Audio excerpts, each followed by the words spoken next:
बहुत मजा आएगा इस चैप्टर में। चैप्टर का नाम है मॉलिक्यूलर बेसिस ऑफ इनहेरिटेंस। अभी तक आप लोगों को ये चैप्टर समझ में नहीं आया होगा कभी,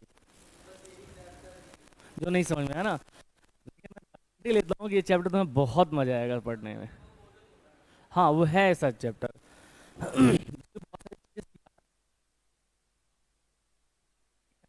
तो हम स्टार्ट करके जा रहे हैं कौन सा चैप्टर?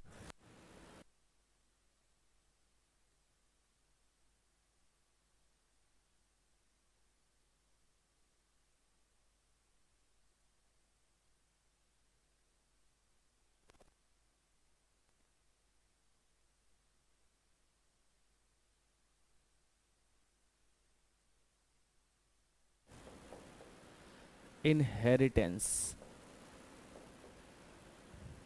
कौन सा चैप्टर नाम है? Molecular basis of inheritance. और मैं आपको बताऊं, इस चैप्टर का वेटेज बहुत ज़्यादा है, ठीक है, बहुत ज़्यादा वेटेज है इसका, और बहुत आसान से पढ़ेंगे, ठीक है। देखिए, सबसे पहली बात तो हम पढ़ेंगे क्या, बेसिकली पढ़ेंगे न्यूक्लिक एसिड के बारे में। न्यूक्लिक एसिड है क्या? न्यूक्लिक एसिड क्या है बेटा? बोलो। आप कहोगे न्यूक्लिक एसिड कुछ नहीं है सर, डीएनए।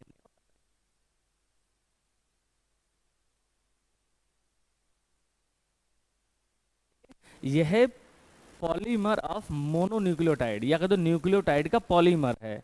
पहले बताओ पॉलीमर क्या होता है। जैसे आपके यहाँ जैसे साइकिल में, गाड़ी में चेन होती है ना, होती है ना चेन। इसको जब खोलेंगे तो एक एक टुकड़ा थोड़ा थोड़ा अलग हो जाएगा, हो जाता ना, छोटा छोटा। दिस इज द मोनोमर और दिस इज द पॉलीमर। जब बहुत सारे मोनोमर को ज्वाइंट कर दिया जाता है बाय द केमिकल बॉन्ड, तो वो क्या बन जाता है? पॉलीमर। वही चेन बन जाता है पॉलीमर। जैसे मैं तुमसे एक बात कहूँ, प्रोटीन क्या है, तो आप बताओगे सर प्रोटीन भी पॉलीमर है। किसका? प्रोटीन किसका बना होता है? तो बताओगे अमाइनो एसिड का बना होता है। किसका? एक अमाइनो एसिड और दूसरा अमाइनो एसिड ऐसे जुड़ा हुआ होता है बाय द कौन सा बॉन्ड? आपका पता होगा, पेप्टाइड बॉन्ड। किस बॉन्ड से? Peptide bond. तो ऐसे ही बताओगे प्रोटीन पॉलीमर है किसका? अमीनो एसिड का। ऐसे डीएनए भी पॉलीमर है किसका? न्यूक्लियोटाइड का। हम यहीं से बात स्टार्ट करते हैं, छोटी छोटी बातें करेंगे, ठीक है। सबसे पहले क्या है? न्यूक्लिक एसिड की बात। तो न्यूक्लिक एसिड आपके दो तरीके के होते हैं, एक होता है डीएनए और एक होता है आरएनए। अब डीएनए का पूरा नाम पता है? Deoxy ribo nucleic acid. RNA का पूरा नाम क्या है? राइबोज न्यूक्लिक एसिड, ठीक है। चलिए, अब मैं तुमसे बात कहूं तो डीएनए और आरएनए में आज हमको पता है कि डीएनए जेनेटिक मटेरियल, लेकिन अब आज से 50 साल पहले की बात अगर किया जाए तो ज़्यादा लोगों को नहीं पता था कि डीएनए ही जेनेटिक मटेरियल है। पहले, इसके पहले हम थोड़ी सी बात करेंगे इनहेरिटेंस की, ठीक है। उसमें क्या नाम है, एक साइंटिस्ट का नाम तुमको पता होगा, मेंडल साहब। नाम से ग्रेगर जॉन मेंडल, उनके 3 लॉ थे। उन्होंने कहा था कि एक फैक्टर है जो कि मदर से ऑफस्प्रिंग में ट्रांसफर हो रही है, जिसकी वजह से स्पीसीज की कंटिन्यूटी बनी है। जैसे हमारे पापा थे होमोसेपियंस, हम भी क्या है? होमोसेपियंस। आने वाली स्पीसीज भी क्या होगी? होमोसेपियंस। स्पीसीज तो चेंज नहीं हुई, तो कुछ तो ट्रांसफर हो रहा है ना। तो वही उन्होंने बताया था कि वो हो रहा है फैक्टर। उन्होंने क्या बोला था? फैक्टर। ना तो उन्हें डीएनए ना टर्म लिया, ना ही आरएनए और ना ही प्रोटीन, ठीक है। चलिए, ज्यादातर ऑर्गेनिज्म में DNA is the genetic material. तो क्या बताओगे? Most of the organism DNA act as the genetic material, ठीक है। कुछ वायरसेस में, in some viruses, RNA also act as genetic material, ठीक है। लेकिन लेकिन लेकिन जब आप मुझे ये बताइए, जैसे एक टीचर है सिर्फ मैथ पढ़ाता है, क्या है? एक टीचर सिर्फ मैथ पढ़ाता है, और एक टीचर है फिजिक्स भी पढ़ाता है, मैथ भी पढ़ाता है, केमिस्ट्री भी पढ़ाता है, बायो भी पढ़ाता है, हिस्ट्री भी पढ़ाता है। अब आप मैं तुमसे पूछूं कि मैथ वाला इसको ज्यादा नॉलेज होगा कि इसको? तो आप बताओ कि सर इसको। ये बताओ, जो स्पेसिफिक होगा उसको ज्यादा अपन सब्जेक्ट में नॉलेज होगी, सब पढ़ाएगा उसको, स्पेसिफिक वाले को ना। जैसे तुम्हारी, जब तुम्हारे किडनी में प्रॉब्लम होती है तो सारे डॉक्टर के पास मिलने जाते हो कि सिर्फ किडनी वाले के पास? किडनी वाली बात, जो स्पेसिफिक होते हैं वो अच्छा काम करते हैं। तो डीएनए और कोई काम नहीं करता, इसलिए जेनेटिक मटेरियल की तरह अच्छा काम करता है। ठीक है। अब आरएनए के पास बहुत सारे काम हैं जैसे ये कैटालिटर कैटलिस्ट की तरह भी काम करता है, ये मैसेंजर की तरह भी काम करेगा, ये एडॉप्टर की तरह भी काम करेगा, कुछ जगह पर ये किसके तरह काम करेगा, जेनेटिक मटेरियल की तरह भी काम करेगा। तो आपको बता दूं, तो DNA is the genetic material almost all organism. ठीक है। इसमें क्या लिखोगे, कुछ वायरसेस ऐसे हैं जहां पर आरएनए भी जेनेटिक मटेरियल की तरह काम करता है। ठीक है, लिख लो, इसमें लिख लो, एक स्टेटमेंट लगा लिखो लिखो DNA, DNA act as genetic material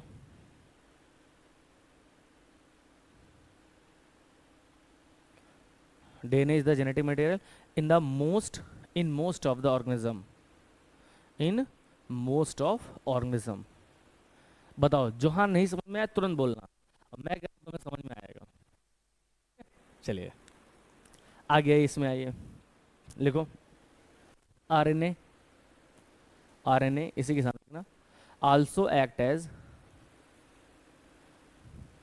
also act as genetic material in some viruses, in some viruses।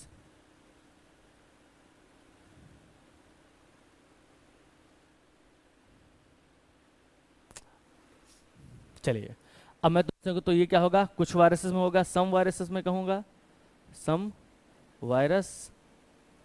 और क्या होता है, किसकी तरह काम करेगा, जेनेटिक मटेरियल की तरह काम करेगा। और क्या कहता है, कैटलिस्ट की तरह, बहुत बढ़िया, किसकी तरह काम करेगा, कैटलिस्ट की तरह काम करेगा। नेक्स्ट, एडॉप्टर की तरह काम करेगा, किसकी तरह काम करेगा, एडॉप्टर की तरह काम करेगा। और मैसेंजर की तरह काम करेगा, किसकी तरह काम करेगा, मैसेंजर की तरह। लो हो गया, कितना आसान हो गया।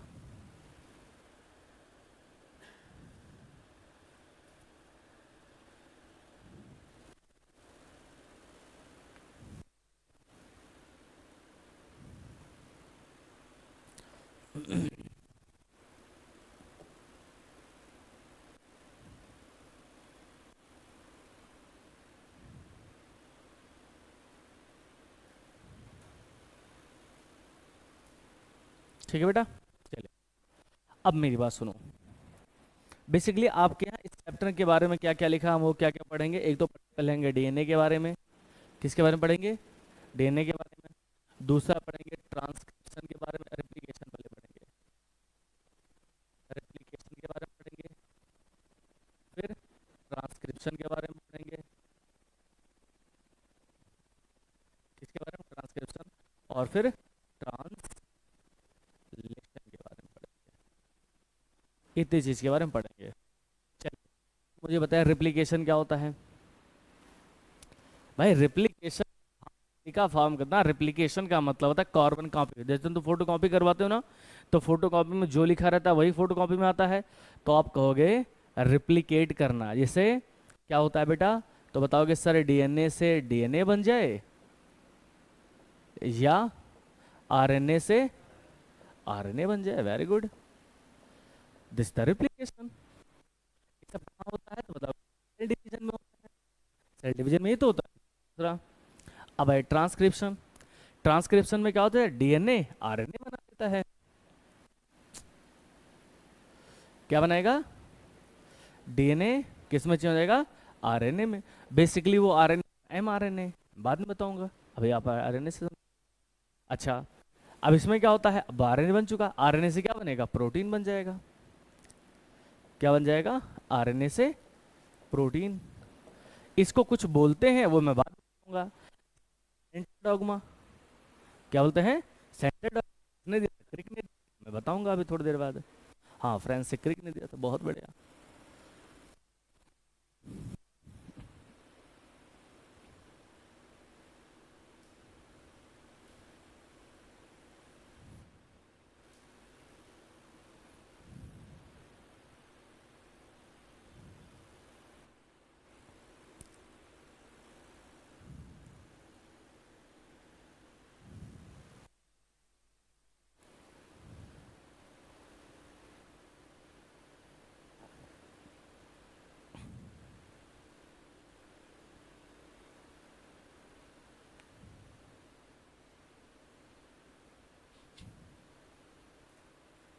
हो गया बेटा? ठीक है, चलिए अब हम बात करते हैं डीएनए के बारे में, प्योरली सिर्फ डीएनए के बारे में बात करें। मैं तुमसे कहूं कि डीएनए कितना बड़ा है, ये किस पे डिपेंड करोगे? तो आप बताओगे सर उस किसका बना होता है, न्यूक्लियोटाइड का बना होता है, तो जितने ज्यादा न्यूक्लियोटाइड होगा उतना लंबा डीएनए होता चला जाएगा।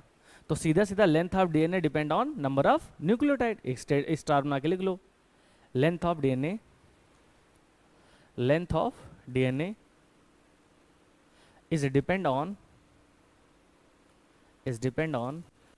number of nucleotide।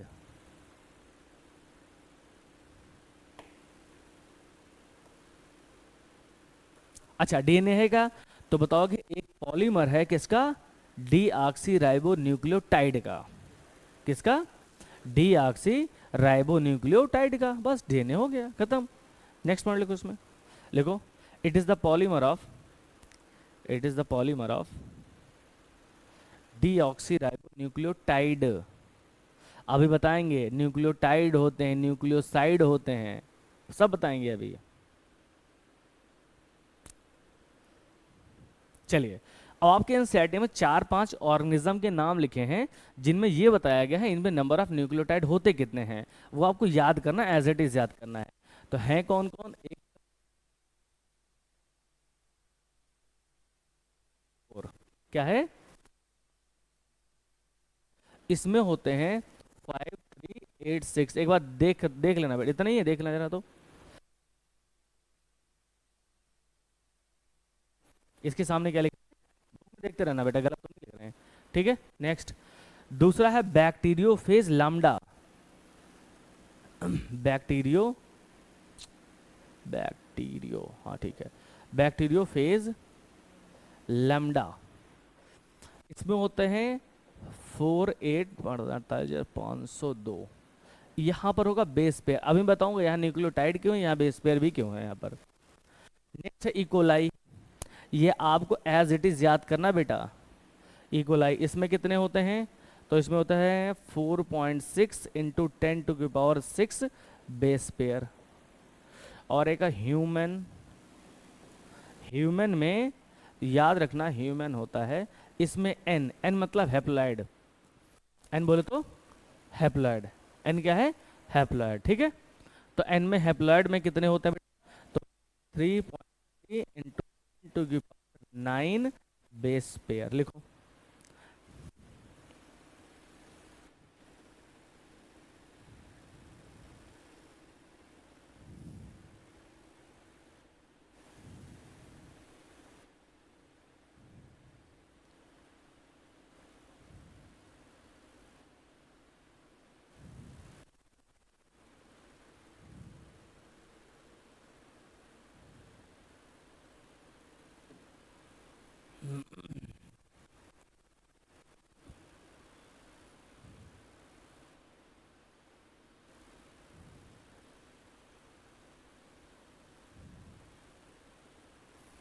ठीक है, नहीं ठीक है क्या भैया? बहुत मुस्कुरा रहे हो आप। नहीं, हाँ हंसना चाहिए यार। हो गया? खुशी बेटा आपका है, दुख में है, नाम ही खुशी है आपका जब। चलो अब बेटो आ गया। अब आप छोटी सी हैंड डालिए, लिखो structure of, structure of, structure of polynucleotide chain. और प्रतीक जी आप एक काम करिएगा, प्रतीक आपका नाम है ना, इनका नाम प्रतीक, हाँ सही मैंने बोला, ये रफ में लिखना बंद कर दीजिएगा आप, ठीक है। ये आप याद रखिएगा, और रफ वाला रफ ही रहता है, ठीक है। हाँ नोट्स बनाना अच्छा सा, और जो नोट्स दे रहे हैं इससे एक भी बाहर नहीं आएगा, ये भी गारंटी है, एक भी सवाल बाहर नहीं आएगा। और जितनी तुम्हारे एनसीईआरटी में सारे पॉइंट कवर हैं और बहुत इजी वे में कवर हैं, इसको पता है। 2-3 चैप्टर आपने पढ़ा ना बेटा, कोई पॉइंट छोड़ते हैं नहीं, एक भी पॉइंट नहीं छोड़ेंगे, और सारे वहीं से आ जाएंगे, ठीक है। लिखिए क्या डाले, अब मेरी बात सुनो, जितने भी न्यूक्लिक एसिड हैं वो 3 चीज से मिलके बने हैं। किससे मिलके? 3 चीज से। कैसे? तो आप बताओगे सर शुगर से मिलके बना है और नाइट्रोजनस बेस से मिलके बिना फॉस्फेट से मिलके बना है। बहुत आसान है। तो किससे बेटा, एक तो शुगर से मिलके बना है, दूसरा नाइट्रोजनस बेस से मिलके बना है, और तीसरा फॉस्फेट से मिलके बना है, PO4-3। ठीक है। अब ध्यान से देखना, ये जो शुगर है, ये शुगर है कौन?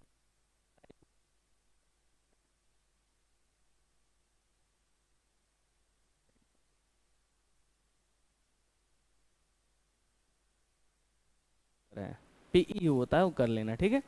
पेंटोस शुगर हो गया।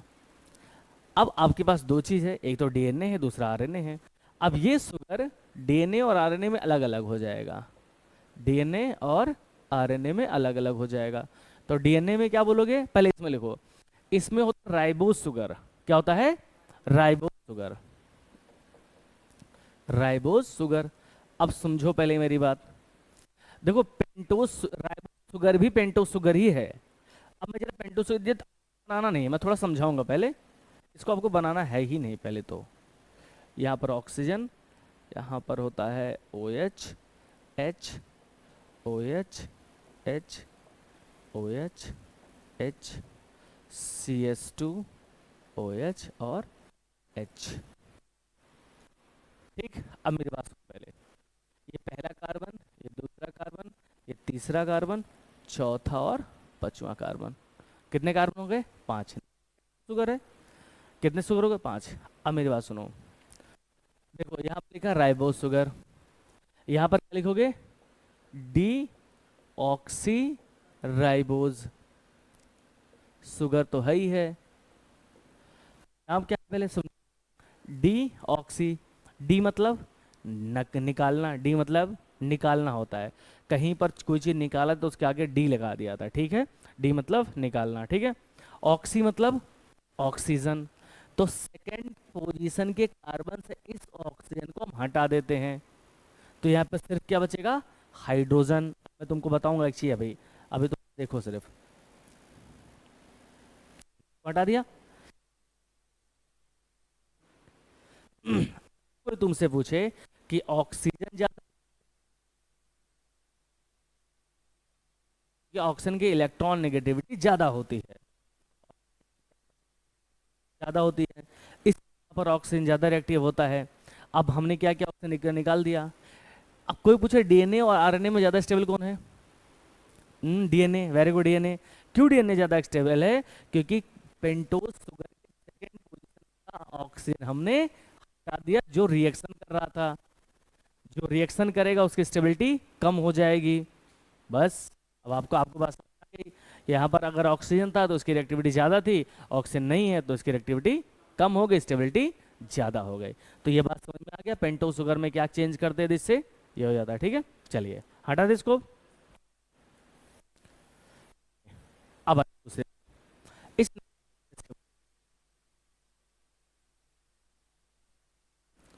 एक होता प्यूरिन, नाम है प्यूरिन, और दूसरा नाम,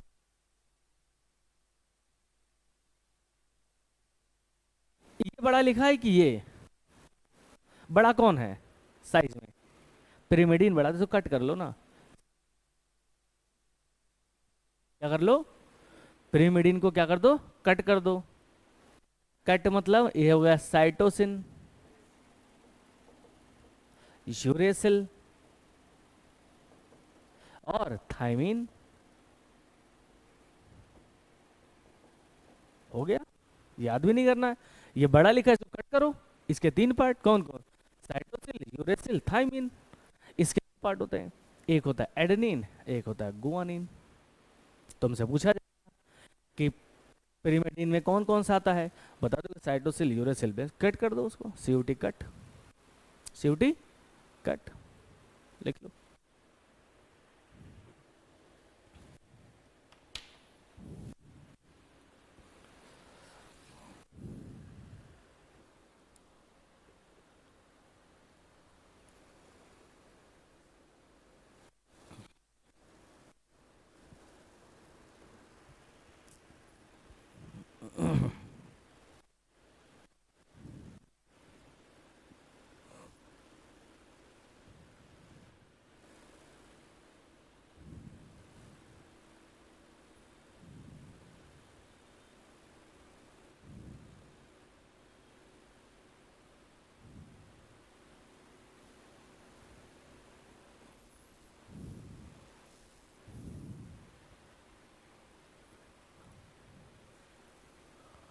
तेज तो नहीं पढ़ा रहे?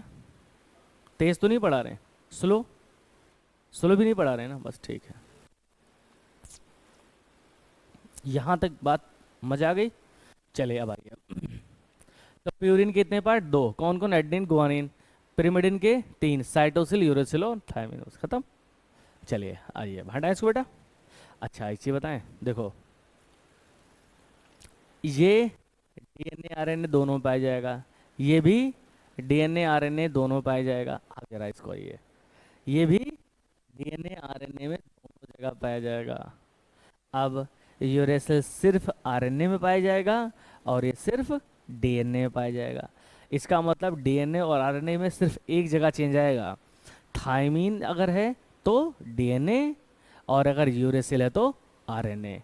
अब आपको एक चेन दे दी जाएगी, अब वो चेन देख करके बनाए बतानी रहेगी कि ये डीएनए की है कि आरएनए की है। तो अगर यूरेसिल है तो आरएनए, और अगर थायमीन है तो डीएनए। ऐसे सवाल पूछे जाएंगे छोटे छोटे। ठीक है चलिए हटा इसको, D R D R D R.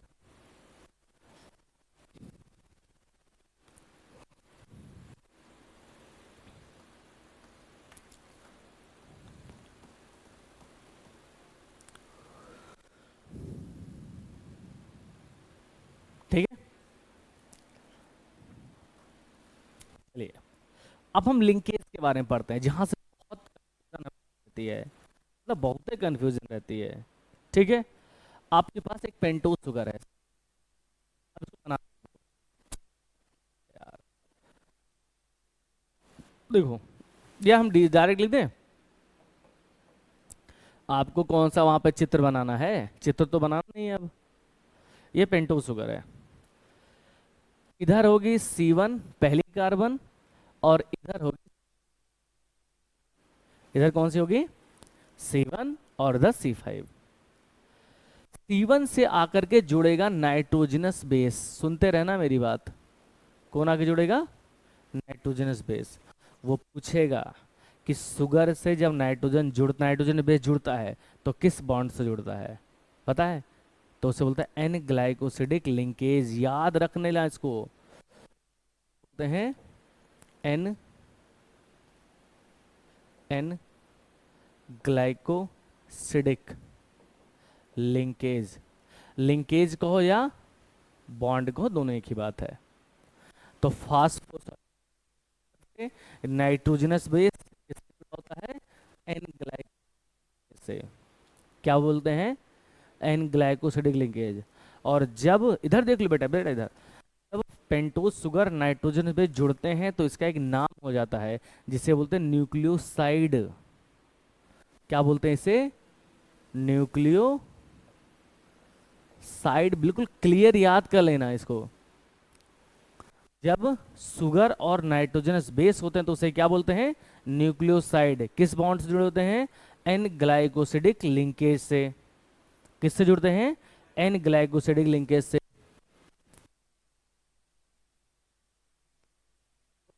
Minus minus मतलब फॉस्फेट। क्या है? फॉस्फेट। किससे जुड़ा हुआ है? तो बताओगे किससे? बताओ, ये कौन सा बॉन्ड है? फॉस्फो ईस्टर बॉन्ड से। किससे जुड़ा होता है? फॉस्फो ईस्टर ईस्टर बॉन्ड से। मेरी बात सुनो, शुगर से फॉस्फेट किस बात से जुड़ा होता है? फॉस्फो ईस्टर बॉन्ड से। शुगर से नाइट्रोजन बेस किससे जुड़ा होता है? एन ग्लाइकोसिडिक लिंकेज से। अब मेरी बात सुनो, जब तब इसका नाम हो जाता है न्यूक्लियोटाइड, हो जाता है न्यूक्लियोटाइड। समझ में आ गई? न्यूक्लियोसाइड क्या है? जब दो चीज रहेंगे, कौन कौन? शुगर और नाइट्रोजनस बेस बोलेंगे, जब तीनों चीज रहेंगे तो न्यूक्लियोटाइड बोलेंगे।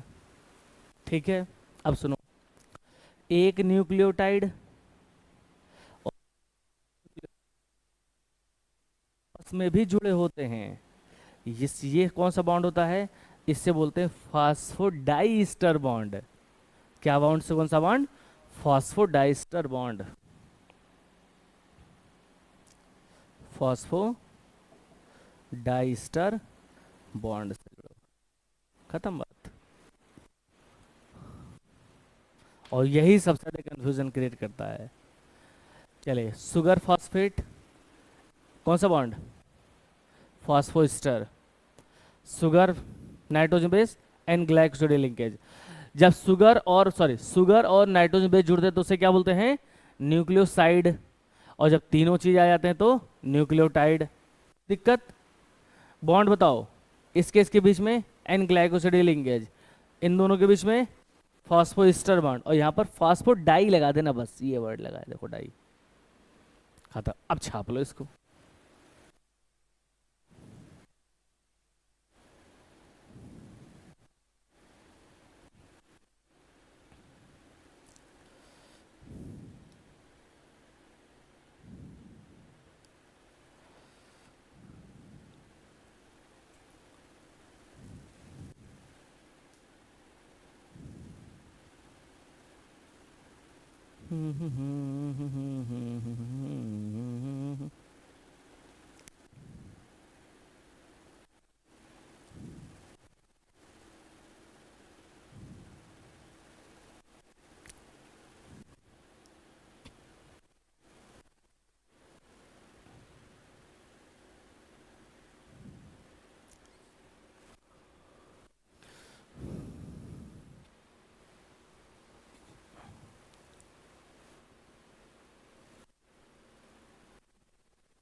ठीक है, चलिए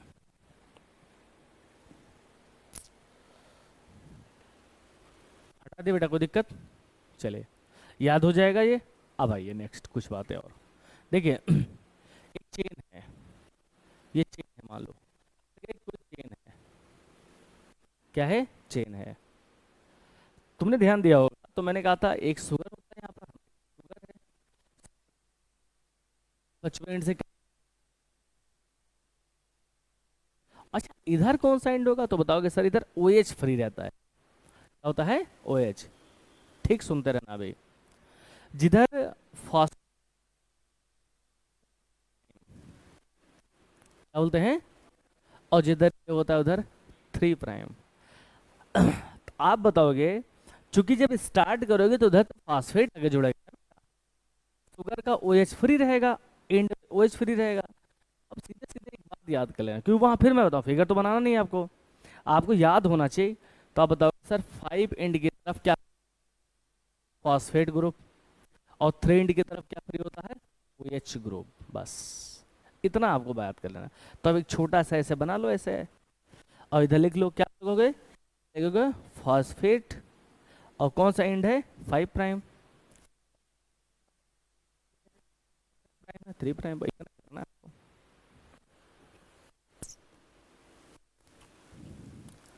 कोई पूछे लिंकेज कैसा होता है तो बताओ, से 3 की ओर होता है, तो पता ही होगा आपको, 5 प्राइम से 3 प्राइम की ओर होता है।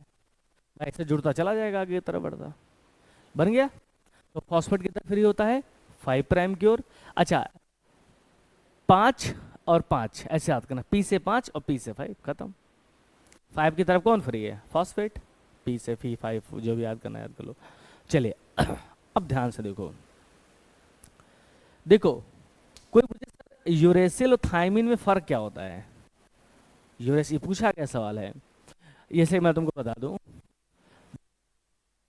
बहुत सारे कारण है, यहाँ पर समझो, 2 कारण है जिसमें डीएनए जो है वो ज्यादा स्टेबल है, किससे कंपेयर टू आरएनए से, किससे बेटा, आरएनए से। डीएनए ज्यादा स्टेबल है, आरएनए, डीएनए क्यों ज्यादा स्टेबल है, उसके पीछे 2 कारण। पहला कारण अभी मैंने बताया कि, हाँ अभी मैंने बताया पेंटोज शुगर से ओ एच हमने हटा दिया, डीऑक्सी बन गया। तो पहला कारण यह है, शुगर उसमें कौन सा था, डीऑक्सी राइबो शुगर होता है, किसमें, डीएनए में, इसलिए ज़्यादा स्टेबल है। और दूसरा क्या होता है, एक है यूरेसिल और एक है थायमीन, क्या है, यूरेसिल और थायमीन। सुनो, यूरेसिल के 5वें पोजीशन पर, 5th कार्बन के पोजीशन पर एक मिथाइल ग्रुप लगा होता है। कौन सा ग्रुप लगा होता है? Methyl group. और मिथाइल ग्रुप बहुत कम रिएक्टिव कर देता है उसको, किसको? डीएनए को। तो थायमीन है क्या? तो आप बताओगे 5 मिथाइल, ये पूछेगा ये सवाल तो आपसे, 5 मिथाइल यूरेसिल। हम है खत्म। थायमीन क्या है? 5 मिथाइल यूरेसिल। डीऑक्सी क्या है? तो बताओगे भाई ग्लूकान, सॉरी पेंटोज शुगर के सेकंड पोजीशन से हमने वही छटा दिया तो डीऑक्सी बना दिया। ऐसे ही जब यूरेसिल में हमने 5 मिथाइल लगा दिया तो क्या बन गया? थायमीन बन गया। कुछ है थोड़ी ना, बस हमने थोड़ा सा उसमें मॉडिफाई कर दिया। तो 2 रास्ते ऐसे हैं जिसकी वजह से डीएनए ज्यादा स्टेबल है कंपेयर टू आरएनए। क्या क्या? तो बताओगे डीऑक्सी राइबोस शुगर, पहला कौन सा बेटा? ऐसे लिखो, एक स्टेटमेंट बना के लिख लो, लिखो लिखो स्टेबिलिटी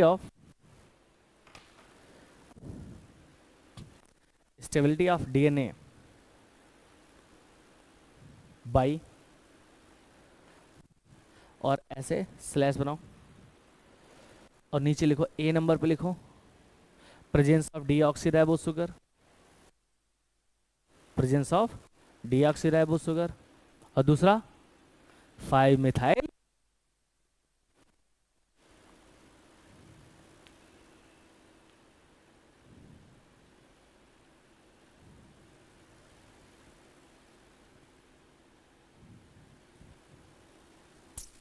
5 मिथाइल यूरेसिल।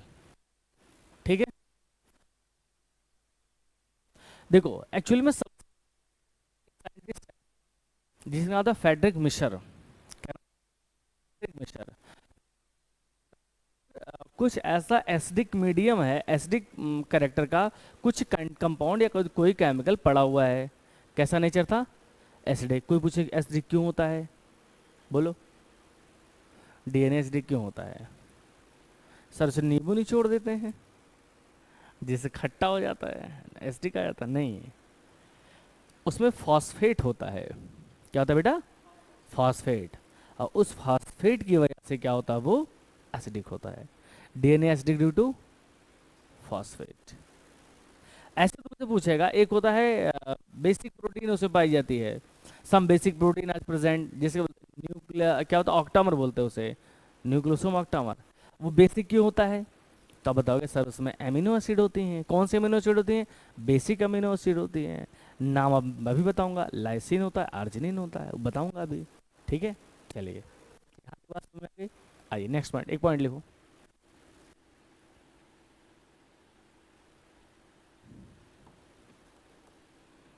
लिखो DNA, DNA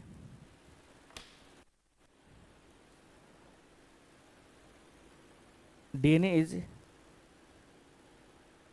acidic substance, DNA is acidic substance present in,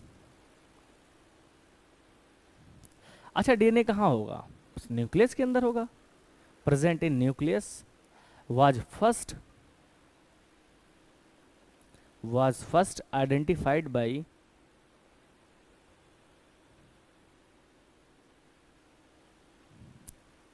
Frederick Miescher, Friedrich Miescher in 1869, 1869।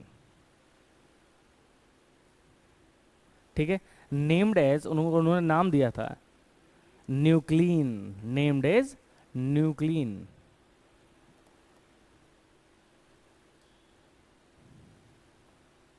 ये कब की बात है?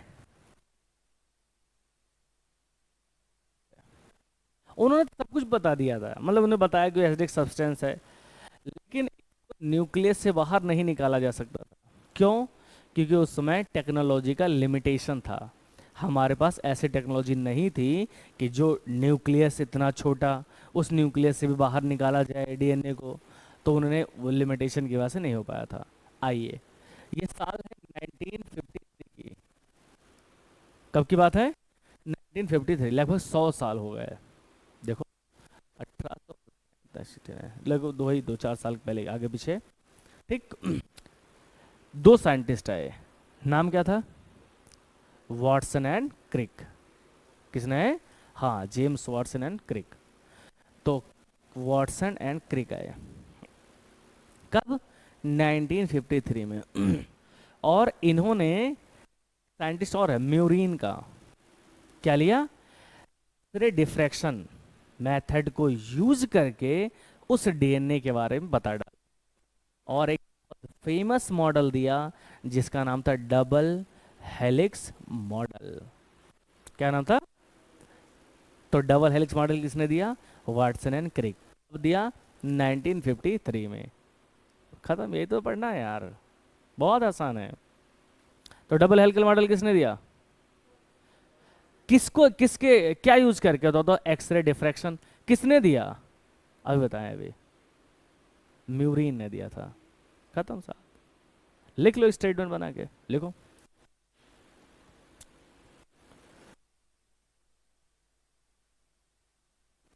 कब? 1953। Watson and Crick, based on X ray diffraction, X ray diffraction data produce by, किसने दिया? म्यूरिन ने, MAU। इसके म्यूरिक विल्किंसन बोलते हैं, म्यूरिन नहीं बोलते, म्यूरिक बोलते हैं, मैं स्पेलिंग बोल रहा हूँ। MAURIC। उसी के आगे लिखना Wilkins, WILKINS apostrophe S, and Franklin. दो साइंटिस्ट थे, विल्किंस एंड फ्रैंकलिन। ठीक है, ठीक है, नेक्स्ट पॉइंट लिखो। Watson and Crick, Watson Crick used this data and proposed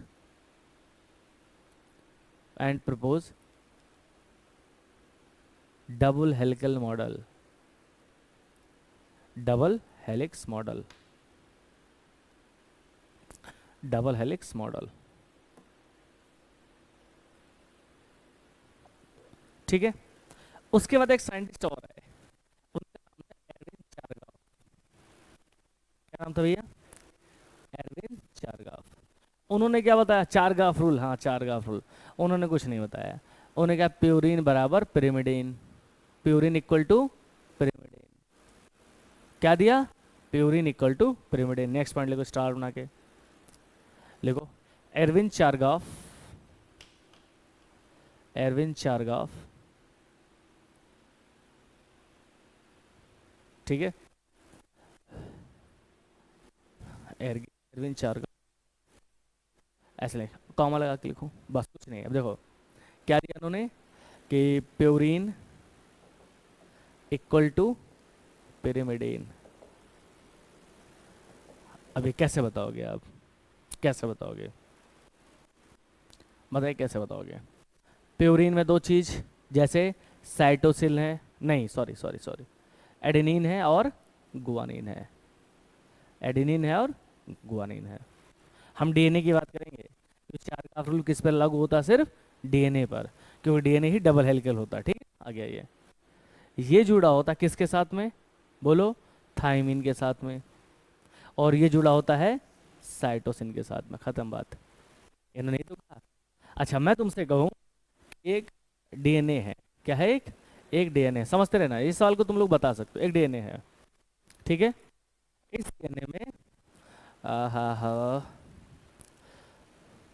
20% आपका है थाइमीन। क्या है? 20% थाइमीन। अब बताइए गुआनिन का परसेंट कितना होगा? बहुत आसान सवाल, ये सवाल आता है और खूब आता है। अब मुझे बताइए आप, जितना ये होगा उतना ये होगा। अब बात बताइए, हमने किसका परसेंट दिया है? थाइमीन का। तो बेटा अगर थाइमीन 20% कितना होता है? एडेनिन होगा वो। 100 में कितना चला गया? 20 ये और 20 ये, 40 हो कितना बचा? 60 बचा।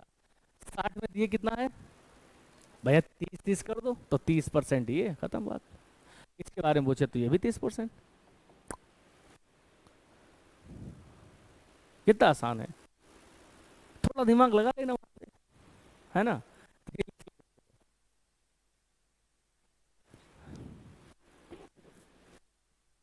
और ऐसे सवाल खूब आते हैं, बहुत। अरे तुम लोग क्लास करो तो पता चल जाएगा, हीरो बना देंगे, हीरो तुम लोगों को। वो थोड़ा साथ।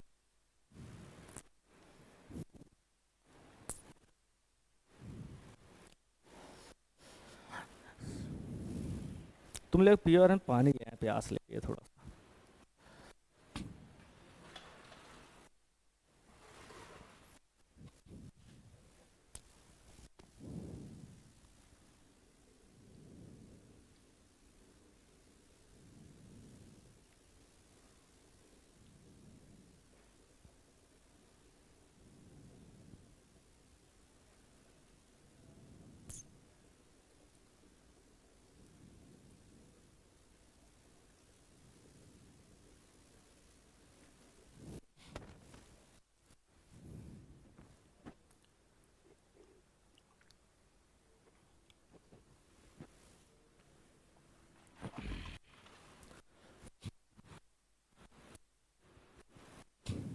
अच्छा चलो एक सवाल से पूछे। साइटोसिल है 10%, एडनिन का परसेंट है बताओ। बताओ। वेरी गुड भाई। 10 ये हुआ तो 10 ये हुआ, 20 तो चला गया, बचा कितना? उसके दो पार्ट कर दो, 40% खत्म हो गया। आसान है ना, मजा आएगा मजा आएगा। चलिए अब हम बात करते हैं। अच्छा हाँ, एक चीज और देखो। एक ही सवाल तुमसे पूछा जाएगा, मैं तुमको बता दूं, यहीं पे बता दूं, वरना कहीं भूल गए तो तुम लोग एक सवाल गलत कराओगे। देखो, एडेनिन है, एडेनिन से कौन जुड़ेगा? थायमीन। और साइटोसिल से कौन बन जुड़ेगा? ग्वानिन। ग्वानिन साइटोसिल। ये दोनों आपस में जुड़े होते हैं, हाइड्रोजन बॉन्ड से जुड़े होते हैं। किससे जुड़े होते हैं बताइए? एडेनिन के बीच में, एडेनिन थायमीन हाइड्रोजन बॉन्ड कितने बॉन्ड होते हैं? इसके बीच होते हैं 2 बॉन्ड, इसके 3। कोई बना लेना इसको, गलत मत करके आना।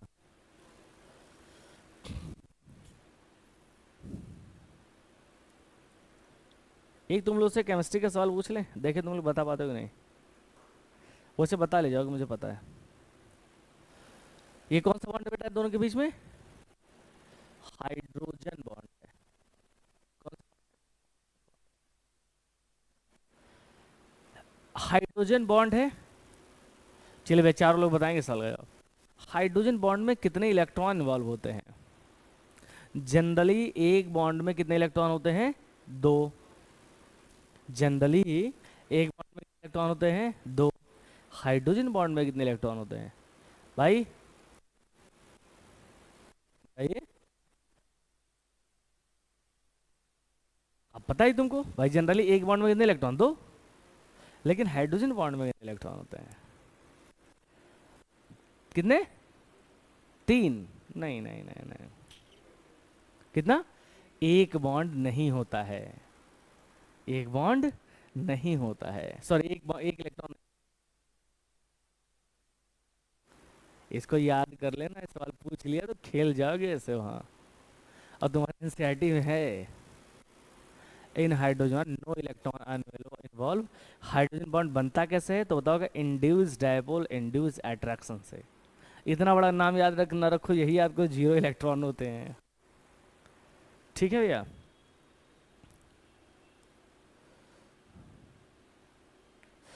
अब एक बात और, हेडिंग डालो, लिखो SA। मैं बोल रहा हूँ, स्पेलिंग बोल रहा हूँ, SALE, sorry LIENT, salient feature. Silent नहीं, सेलिएंट बोलते हैं, हाँ, silent feature of double helix model of DNA. ये लोग साइलेंट साइलेंट पढ़ते हैं लेकिन इसलिए हमने स्पेलिंग बोल दिया, silent feature of double DNA, बस लिख दो डीएनए, लिख दो डीएनए, डीएनए। अभी तो पता ही चल गया ना डीएनए डबल हेलिक्स होता है ना, अब तो पता ही चल गया। पहली मेरी बात सुनो, देखो डीएनए डबल हेलिक्स होता है ये पता है तुम्हें, इसमें 2 स्ट्रेन होते हैं, ठीक है, ये दोनों स्ट्रेन, मान लो ये स्ट्रेन एक स्ट्रेन ये है, सुनते हैं इस चीज को, ठीक है। अभी मैं हेलिक्स नहीं बनाया हूँ, अभी स्ट्रेन बना दिया हूँ, ठीक है। जो स्ट्रेन होता है बेटा ना, ये होता है, ये होता है फॉस्फेट, ये बताओगे शुगर, फॉस्फेट, शुगर, फॉस्फेट, ठीक है। अब मैं इधर पी ला के छोड़ा हूँ, इधर शुगर, क्योंकि यहाँ पर OH3 होगा और यहाँ पर फॉस्फेट पे 5 होगा, मैं इसीलिए S ला के छोड़ा हूँ। नेक्स्ट पॉइंट अगला, ये इस पे आइए, phosphate, sugar, phosphate, sugar, phosphate, sugar, phosphate और शुगर, ठीक है। अच्छा यहाँ पर पी रहेगा और यहाँ पर आखिरी में एस रहेगा, क्योंकि दोनों पोलैरिटी अपोजिट होती है ना, पता है कि नहीं पता है, एंटी पैरेलल होते हैं ना, बताएंगे सब बताएंगे, परेशान मत हो भाई। देखो हमारी बैकबोन कहाँ पर है, बीच में है ये बैकबोन, और उसी बैकबोन से पूरी बॉडी बनी हुई है, ढांचा बना हुआ उसी बॉडी से, ठीक। ऐसे ही डीएनए का भी बैकबोन है, क्या है, डीएनए का बैकबोन है।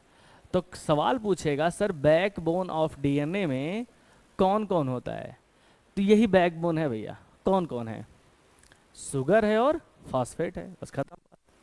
तो किससे मिलकर बना है, पेंटोज शुगर,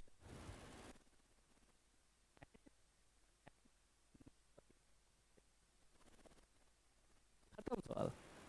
बैकबोन किससे मिलकर बनी होती है, nitrogenous base and pentose sugar, sorry phosphate से और पेंटोज शुगर से, ठीक है। अब सुनो, नाइट्रोजनस बेस जो होते हैं इसी पर लटके हुए होते हैं, कहाँ से, शुगर से नाइट्रोजनस बेस लटके हुए होते हैं। इधर वाला भी तो देगा नाइट्रोजनस बेस, इधर वाला भी तो देगा ना। अब इन दोनों में होती है हाइड्रोजन बॉन्डिंग,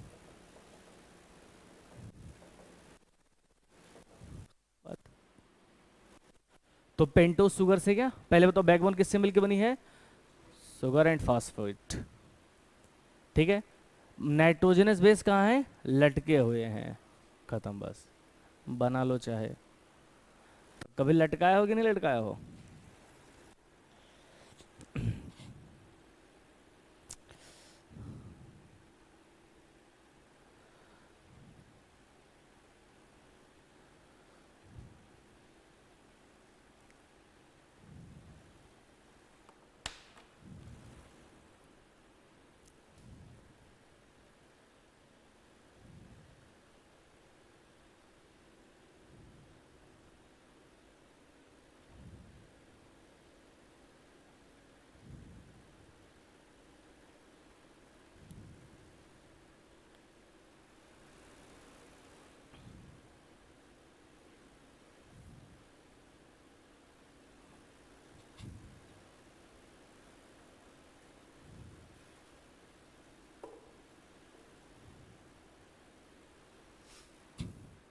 एनसीईआरटी सबके पास है, नहीं है, खरीद लो यार, यहाँ नहीं लाए हो ना, यहाँ घर पे है, हाँ तो घर पे ठीक है, इसको जाके पढ़ लेना, मजा आ जाएगा आज, तुम पढ़ाने लायक हो जाओगे आज पढ़ लेगे ना एनसीईआरटी जाके। अब ऐसा नहीं कल यूट्यूब चैनल बना लो, गुरुजी ने कहा था पढ़ाने लायक हो गए, बनाए हो, अच्छा तो गाली गलौज का होगा ना, हाँ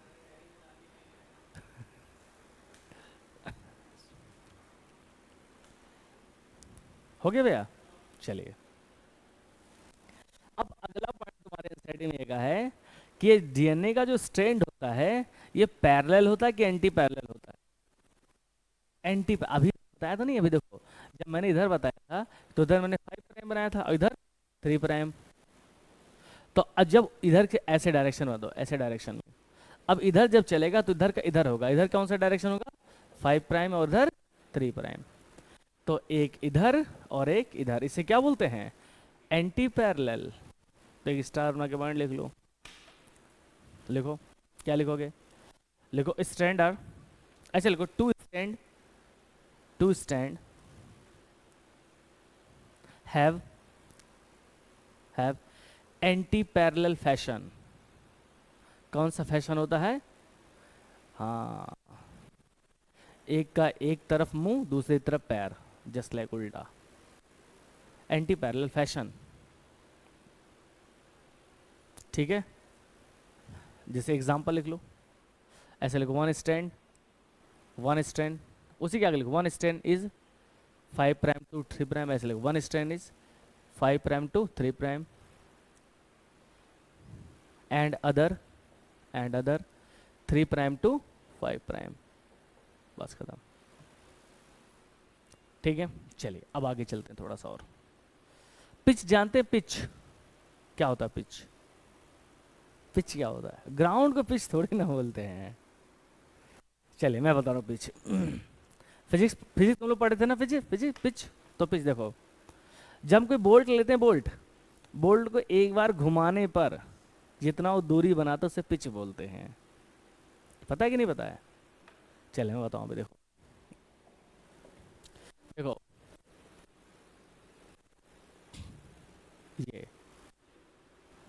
ये क्या है? ये एक पिच है। ये इसको ऐसे बना दो, देखो एक पिच है ये बेटा, पिच है। अरे भाई, जब घुमाते हो बोल्ट तो घूमता भी है और ऊपर भी तो जाता है ना। तो एक पूरा राउंड में जितना ऊपर जाए उसे क्या बोलते हैं? पिच बोलते हैं। ठीक है, अब ऐसे मत खोलो यार तुम। बॉटल तो ऐसे खोलते हैं ना, आजकल की बॉटल तो ऐसे खुलती है, पहले की बॉटल कैसे खुलती थी? ऐसे नहीं। चलिए आगे, तब मेरी बात सुनो। अब पिच, अगर मैं इसको एक पिच मान लूँ, ठीक है, देखो यहाँ से लेकर के यहीं ठीक।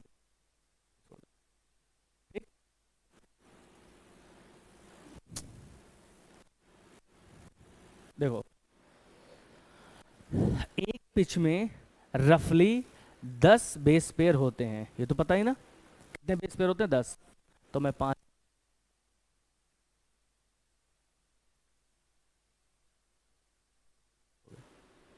ठीक है। एक बेस पेयर के बीच की जो दूरी होती है 0.34 नैनोमीटर, याद रखना इसको। कितना? 0.3। ठीक है, अच्छा ये बताओ, अगर दो के बीच में कितनी दूरी है? इतनी। तो 10 के बीच में इसको 10 से मल्टीप्लाई कर दो। तो मैं तुमसे कहूं एक पूरे पिच की दूरी कितनी होती है? 3.4 नैनोमीटर। खत्म। इस पेड़ के बीच और एक पूरे दूरी 10 होंगे तो 10 से मल्टीप्लाई कर दो। अब ध्यान सुनो, हमको ये पता चल गया कि एक बेस पेयर की दूरी इतनी है। एक बेस पेयर की, हमारे पास कितने न्यूक्लियोटाइड हैं? हमने कहा था कि हैप्लॉइड में होते हैं 3.3 इंटू 10⁹। हम लोग हैप्लॉइड है कि डिप्लॉइड हैं? हम लोग डिप्लॉइड हैं। तो इसको 2n से करोगे तो हो जाएगा 6.6 इंटू 10⁹। ये कहाँ पर होगी? ये तो स्पर्म या ओवा में होगी ना। और ये हमारे किसी भी सेल की बात करेंगे, सोमैटिक सेल की बात करेंगे। अब हम ये इतनी दूरी है दो के बीच में, तो अगर मैं कहूं पूरे लेंथ ऑफ डीएनए को निकालना तो निकाल लेंगे। चलो निकालते हैं। लेंथ ऑफ डीएनए किसके? ह्यूमन की बात हो रही है, ठीक है। बताइए टोटल नंबर ऑफ न्यूक्लियोटाइड कितने हैं? इतने हैं, सॉरी प्लस में 9। ठीक है, अब जरा देखना एक के बीच की दूरी कितनी है? तो बताओगे सर इतना। 0.3 इंटू नैनोमीटर को मीटर में चेंज करो, 1 नैनोमीटर -9 मीटर, तो हो जाएगा 10⁻⁹ गया, खत्म हो गया। मल्टीप्लाई कर दे 6.6 इंटू 0.34, तो रफली आएगा 2.2 मीटर। लो, हमारे एक सेल में जो डीएनए है उसकी लेंथ कितनी है? 2.2 मीटर। बना लो, बहुत आसान है।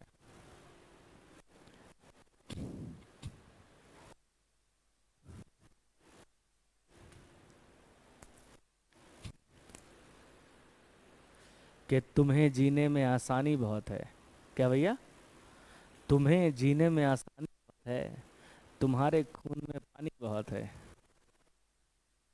उत्तर इसका उत्तर तो तुम्हारी छत पे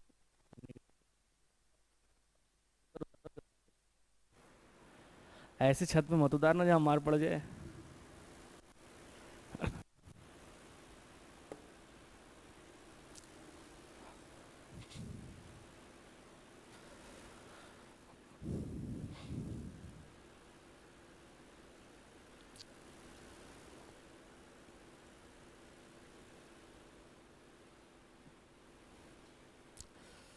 खुशी बेटा समझ में आ रहा है?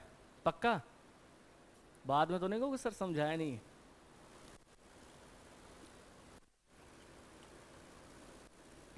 तो अभी तबीयत ठीक है आपकी?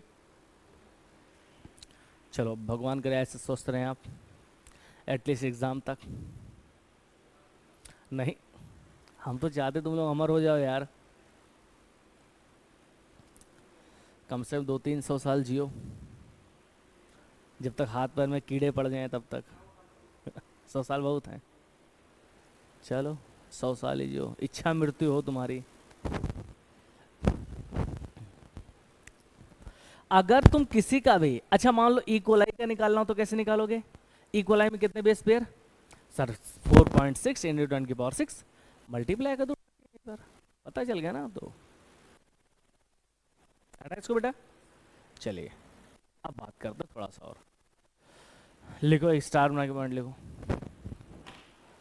लिखो Francis Crick. Francis Crick propose propose central dogma. Central dogma, ठीक है। नेक्स्ट और स्टार बनाओ एक। अबे सेंट्रल डॉगमा है क्या? सेंट्रल डॉगमा क्या है? सर कुछ नहीं, वो तो फ्रांसिस जाने, उन्होंने दिया होगा। सेंट्रल डॉगमा क्या है? ये जो जेनेटिक इंफॉर्मेशन होता है ना, इसको कैरी ऑन। जैसे ये मोटे हैं, तुम पतले हो, इनके पास वो जीन है। अब इनके पास वो जीन थी, तो जीन ने आरएनए बनाया होगा, और आरएनए क्या बना दिया होगा? प्रोटीन बना दिया होगा। हम गोरे हैं, या अब तो गोरे नहीं है, मान लो कोई गोरा है, ठीक है, मान लो ये लड़की है, ये हमसे गोरी है, ठीक है, मान लो गोरी है, तो इसके पास वो गोरी वाली जीन होगी, तो उसने क्या किया? आरएनए बनाया और मेलेनिन का लेवल कम कर दिया। भाई तो याद रखना, वन जीन वन एंजाइम, या सीधे सीधे को एक जीन एक करेक्टर को कैरी करती है। कुछ हैं जो कि ज्यादा जीन मिलके बनते, अभी मैं तुमको आगे चल के बताऊंगा। दो तरीके जीन होते हैं, एक प्लियोट्रोपिक होते हैं, पॉलीजेनिक जीन होती हैं, ठीक है। मतलब जैसे आप बोलते हैं कि गोरा और काला, हाँ हाँ, नहीं, बहुत सारे जीन मिल करके एक करेक्टर कंप्लीट करती है, जस्ट लाइक हमारा कलर। तो फेयर एंड लवली जाने से, लगाने से नहीं होगा, क्योंकि इसको तो जीन कंट्रोल कर रहे हैं ना इसको, ठीक है। तो जो करेक्टर जीन कंट्रोल करता उसमें कोई चेंज नहीं हो सकता है, ठीक है। तो यही है सेंट्रल डॉगमा के बारे में। लिखो, लिखो, इट कैरी जेनेटिक इंफॉर्मेशन, ठीक है, flow from flow from flow from DNA, D ऐसे बनाना, ऐसे छोटा छोटा बनाना, डीएनए छोटा सा एरो, आरएनए छोटा सा एरो, प्रोटीन। तो फ्लो कहाँ से होगा? डीएनए से प्रोटीन तक। चलिए अब इन्होंने जो बताया था मैं बता दूं। डीएनए से डीएनए, पहले डीएनए है, इससे बनेगा आरएनए, आरएनए से बनेगा प्रोटीन। तुम लोग बोला करो जब भांग खा के बैठे हो, ठीक। रेप्लिकेशन, डीएनए से RNA transcription, transcription, translation, translation. आप सुनो मेरी बात, कुछ ऐसे ही वायरस हैं जो आरएनए से डीएनए भी बनाते हैं, तो इसे क्या बोलते हैं? Reverse transcription, reverse transcription. इससे उल्टा नहीं बनता, बना लो इसको। इसका एक बेस्ट एग्जांपल बनाए, नाम सुना होगा बहुत अच्छे से, HIV वायरस।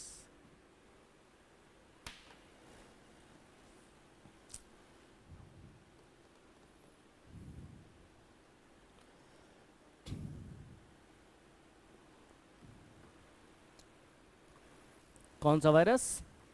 HIV virus.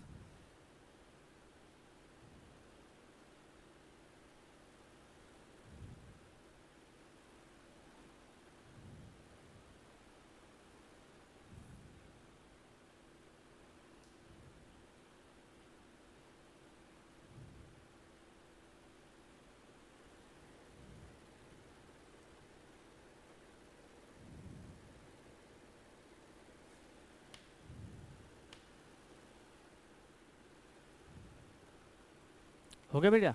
चलिए अब आइए, यहां तक बात क्लियर हो गई। अब आप हेडिंग डालिए, लिखो packaging, packaging of DNA helix.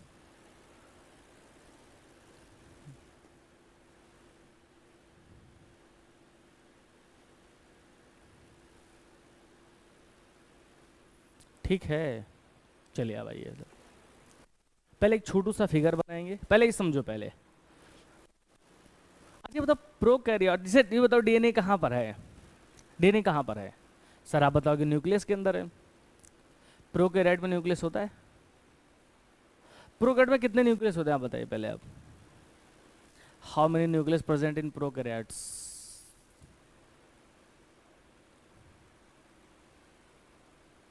एक, दो, तीन, चार, कुछ तो बोलो।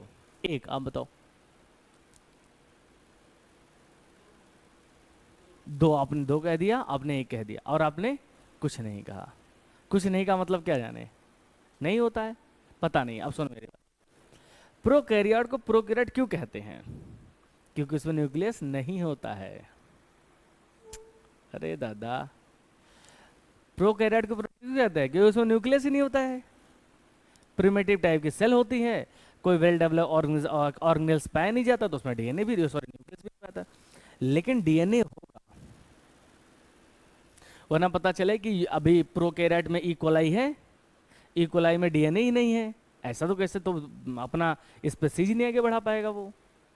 तो होता है उसमें जेनेटिक मटेरियल तो होता है, लेकिन न्यूक्लियस नहीं होता है। तब अब मान लीजिए इतनी बड़ी सेल है, अब इसमें तो न्यूक्लियस है नहीं, तो डीएनए मर्जी जहाँ टहले यहाँ भी टहल जाए, इसे उसका रास्ता जहाँ मर्जी वहाँ से टहलता रहेगा, है ना? नहीं, लेकिन ऐसा नहीं होता है। सवाल पूछेगा क्या प्रोकैरियोट का डीएनए पूरे न्यूक्लियस और पूरे सेल में स्कैटर्ड होता है? तो आप बताओगे सर बिल्कुल नहीं, ऐसा आप बिल्कुल गलत कह रहे हैं। तब कहोगे सर उसमें थोड़ी थोड़ी जगह पर बेसिक प्रोटीन होती है। क्या होती है? Basic protein. चूंकि डीएनए कैसा होता है, अभी बताए थे, एसिडिक। क्या कर रहे हैं? एसिडिक। और एसिड को क्या पसंद है? बेस। बेबी को बेस पसंद है, तो ऐसे डीएनए को क्या पसंद है? बेसिक। पर अब यहां पर उसको क्या मिला? Basic protein. और जाएगी उससे मोहब्बत में, बिल्कुल ऐसे लपिट जाएगी ऐसे, और बना लेगा न्यूक्लियोइड। क्या बना लेगा? न्यूक्लियोइड। क्या बनाएगा? न्यूक्लियोइड। फिर से बता दे, फिर से बता दे रहे हैं। ये बताओ, इसके पास न्यूक्लियस नहीं होता है, किसके पास? प्रोकैरियोट के पास। तो पूरी सेल में डीएनए को बिखरा हुआ होना चाहिए, क्योंकि एक जगह उसको करने वाला तो कोई है नहीं, ठीक है? लेकिन ऐसा नहीं होता है। क्यों नहीं होता है? तो आप बताओगे सर उसमें एक दो जगह पर बेसिक प्रोटीन पाई जाती है और डीएनए ऑलरेडी एसिडिक होता है। तो जब एसिड और बेस मिलके इकट्ठा हो जाते हैं और उस स्ट्रक्चर को बना लेते हैं, उसे क्या बोलते हैं? न्यूक्लियोटाइड बना लेते हैं। ठीक है, कोई दिक्कत? पक्का नहीं ना? चाहे बना लो ऐसे, बना लो ऐसे ही। क्रॉस मैं लिख दे रहा हूँ।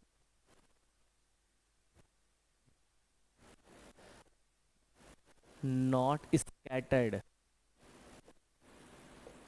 थोड़ा, क्योंकि मेरी स्पेलिंग बहुत अच्छी नहीं है, मुझे पता है। डीएनए पर कैसा चार्ज होता है? नेगेटिवली एसिडिक होता है। और बेसिक प्रोटीन, बेसिक तो पॉजिटिवली चार्ज होता है।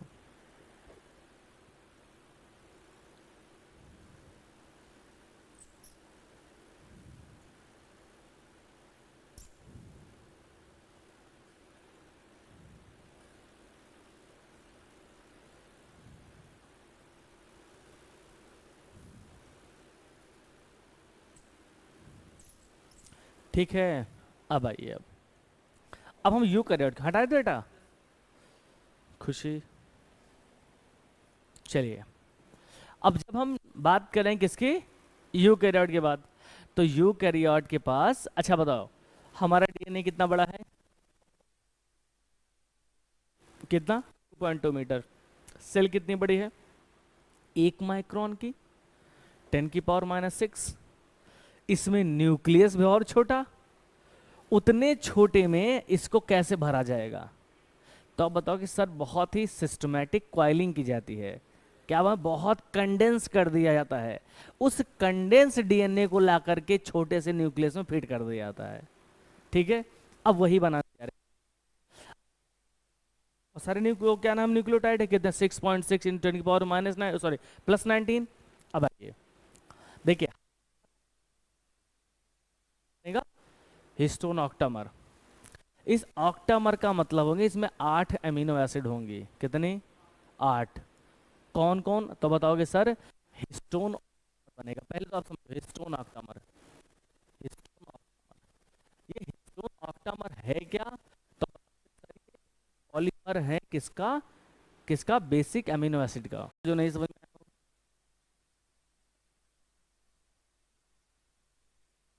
में आया, यहां तक तो बात हो गई। ठीक है, अब मेरी बात सुनो। अच्छा, एक बात और, ये सवाल तुम लोग अभी देखो तुरंत गलत करोगे। यू कैरी, ठीक है, इन, अच्छा चलो एक सवाल बनाते हैं, क्वेश्चन देखो।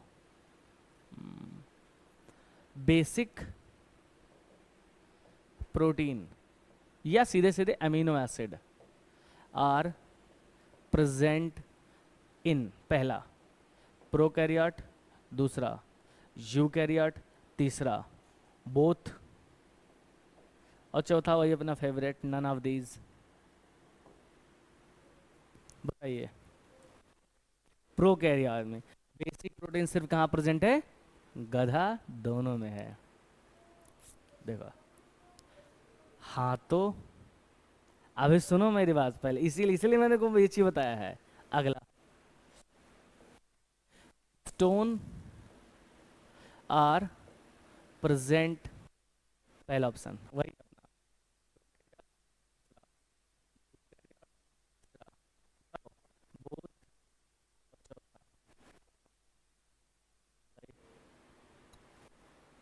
बोथ।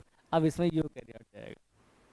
अब भी मैंने कहा था, सुनो, कि बेसिक प्रोटीन तो दोनों में होती हैं।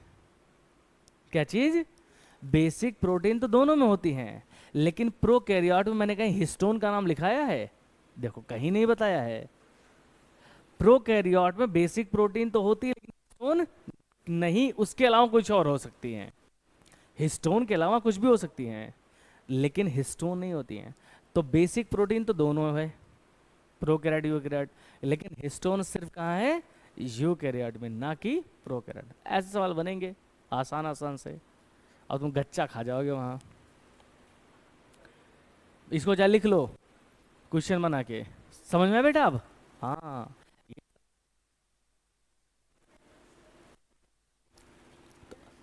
आपने बहुत बताया था, तो आपका आंसर सही है।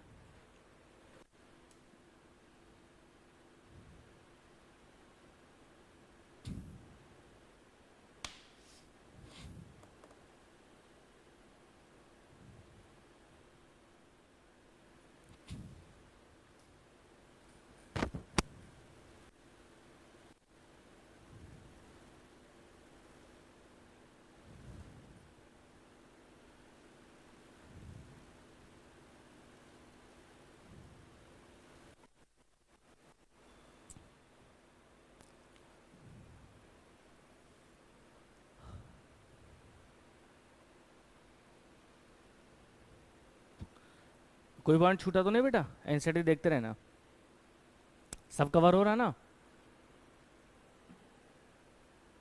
पता है ये जो पढ़ा दें इसके बाद तुम एनसीईआरटी पढ़ोगे तो बहुत आसान लगेगी। चलिए अब नेक्स्ट पॉइंट पे आइए। देखो पहले मेरी बात सुनो, हिस्टोन प्रोटीन कहाँ है? तो बताओगे सर यूकैरियोट में। यूकैरियोट में हिस्टोन प्रोटीन के अलावा भी प्रोटीन होती हैं जिसे बोलते हैं नॉन हिस्टोन प्रोटीन। क्या बोलेंगे? तो histone and non histone protein present in eukaryote. ठीक है, तो मैं सवाल बनाऊंगा अगला, कैसे बनाऊंगा कि इन eukaryote histone protein present, non histone present, both या नन ऑफ दिस। तो अब क्या बताओगे? दोनों होती हैं। तो यूकैरियोट में दोनों प्रोटीन होते हैं, नॉन हिस्टोन और हिस्टोन दोनों। चलिए अब मेरी बात सुनो, ये मान लीजिए न्यूक्लियस है आपके पास, ये क्या है? न्यूक्लियस है। जब इसके हम कंडेंस करते हैं इसको, तो ये कहीं कहीं पर क्या होता है? लूज होता है, और कहीं कहीं पर बहुत डेंस होता है। देखो मैंने दोनों बना दिया, ये देखो लूज है, और जब इस अच्छा, जब इसको हम कलर करेंगे, कलर में डालेंगे, तो गाढ़ा कलर कहाँ आएगा? यहाँ आएगा, पता ही तुमको, क्योंकि डेंस है, फाइबर बहुत ज़्यादा है, यहाँ पर फाइबर कम है, तो ये आएगा लाइट कलर। ये कैसा आएगा? लाइट स्टेन आएगा, LIGST होता ना, लाइट की लाइट स्टेन आएगा। और ये आएगा डार्क स्टेन। कैसे बेटा? Dark stain. सुनो, जहां पर लूजली अरेंज हैं, ये क्या बेटा? ये लूज अरेंज, लूजली अरेंज।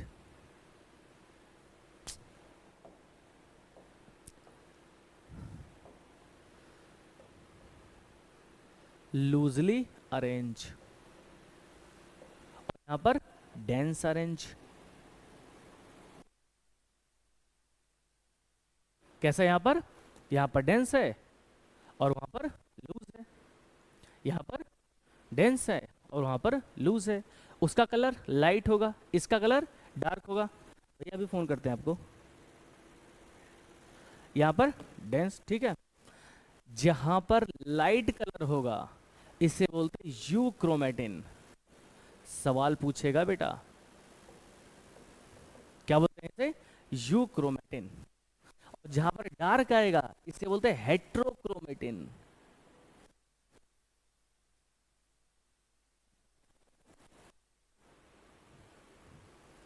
ठीक।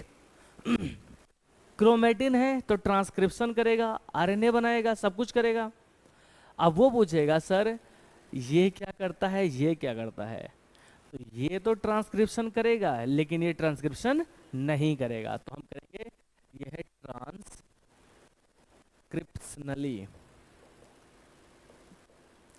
एक्टिव।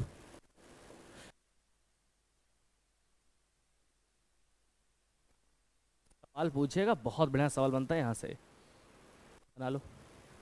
तो हेट्रोक्रोमेटिन इज ट्रांसक्रिप्शनली इनएक्टिव और वो ट्रांसक्रिप्शनली एक्टिव।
कोई दिक्कत?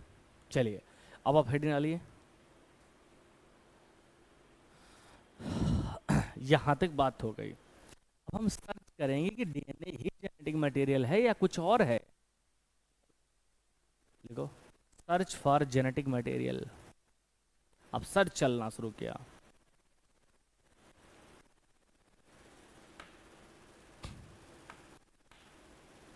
ठीक है, मैं 2 एयर लिख रहा हूँ। एयर मतलब समझते, हवा नहीं, साल। देखो, एक में लिखा 1926, एक में लिखा है 1920। दोनों की बातें हैं, बहुत छोटी छोटी बातें। 1926 तक ये लोग बहुत कंफ्यूज थे। ठीक है, कुछ नहीं हो रहा था कि डीएनए क्या है, जेनेटिक मटेरियल या कुछ और है। ठीक है, उसमें मेंडल साहब ने भी कुछ बातें कही। उसमें एक सुल्तान भी थे। ठीक है, उसमें बहुत सारे साइंटिस्ट थे। ठीक है, 1928 में एक साइंटिस्ट है ग्रिफिथ नाम के। क्या था? Griffith, Frederick Griffith. ठीक है, कौन साइंटिस्ट थे? ग्रिफिथ। इन्होंने क्या बैक्टीरिया लिया, वो बैक्टीरिया जो निमोनिया कॉज करता था। क्या का नाम का था? स्ट्रेप्टोकोकस निमोनी बैक्टीरिया लिया। कहानी सुनोगे तो मजा आएगा। नाम क्या था? ग्रिफिथ। क्या नाम था? ग्रिफिथ। कब? 1928 में इन्होंने एक बैक्टीरिया लिया। क्या लिया? बैक्टीरिया। और उस बैक्टीरिया का नाम था स्ट्रेप्टोकोकस निमोनी। पी से स्टार्ट होता बेटा, निमोनी। ठीक है, एन ई है। क्या कौन सा बैक्टीरिया? Streptococcus pneumoniae. ये क्या काज करता था? सर निमोनिया कर देता था। क्या करता था? निमोनिया। ठीक है, इन्होंने उस बैक्टीरिया के 2 स्ट्रेन बना लिए। एक स्ट्रेन बनाया आर स्ट्रेन और एक बनाया स्मूथ एस स्ट्रेन। ठीक है, R tends to rough and S tends to smooth. ठीक है, इन्होंने क्या किया कि बैक्टीरिया के कॉलोनी पर कोई लेयर नहीं लगाई तो रफ बन गया।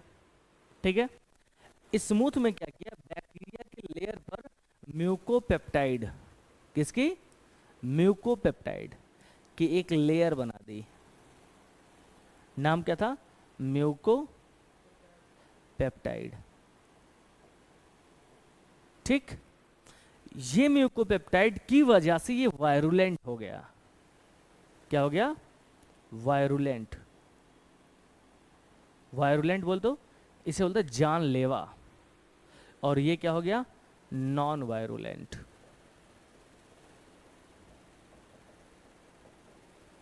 क्या हो गया? Non virulent. तो आर क्या था? Non virulent. एस क्या है? वायरुलेंट। इतनी बात समझ में आई? पक्का? बनाओ इसको। कब इन्होंने बताया था? 1928 में। किस बैक्टीरिया पर? Streptococcus pneumoniae. वो क्या काज करता था? निमोनिया कॉज कर देता था। ठीक है, कौन साइंटिस्ट थे? ग्रिफिथ साहब थे। चलिए, इन्होंने मॉडल दिया था, उसका एक प्रिंसिपल दिया। उस प्रिंसिपल का नाम था ट्रांसफॉर्मिंग प्रिंसिपल। बहुत बढ़िया, बहुत बढ़िया।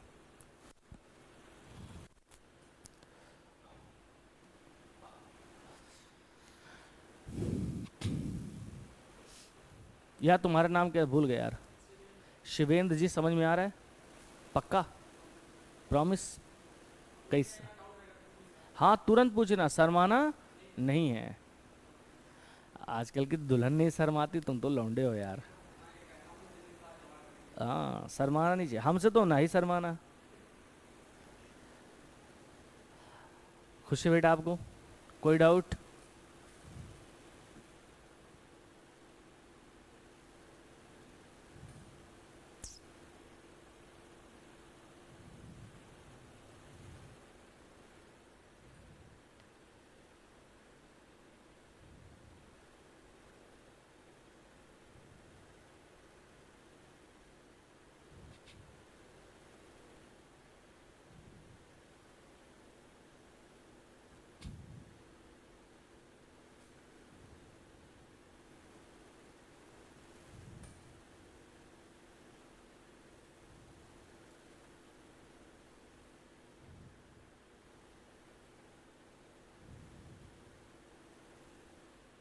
चलें? चले अब हम चूहे को लगा के इंजेक्शन मारते हैं। अब लिखिए बेटा, चलिए आइए अब सुनो, हमारे पास क्या है। सबसे पहले इन्होंने लिया आर स्ट्रेन को लिया, आर स्ट्रेन को, आर स्ट्रेन को इंजेक्ट किया किसमें, माइस में, किसमें, माइस में, और देखा कि चूहा मर गया। क्या हो गया, चूहा मर गया, चूहा मर गया। ठीक है, अगला, सॉरी नहीं मरा, माफ करेगा, आर स्ट्रेन से कहाँ ही मरेगा, नहीं मरा, नहीं मरा। ठीक है, नॉट डाई। ठीक है, लाइव रह गया, ब्रैकेट में लिख दो लाइव, वरना इंग्लिश मीडियम वाले समझ नहीं पाएंगे। ठीक है, नहीं मरा। अगला, अब आइए,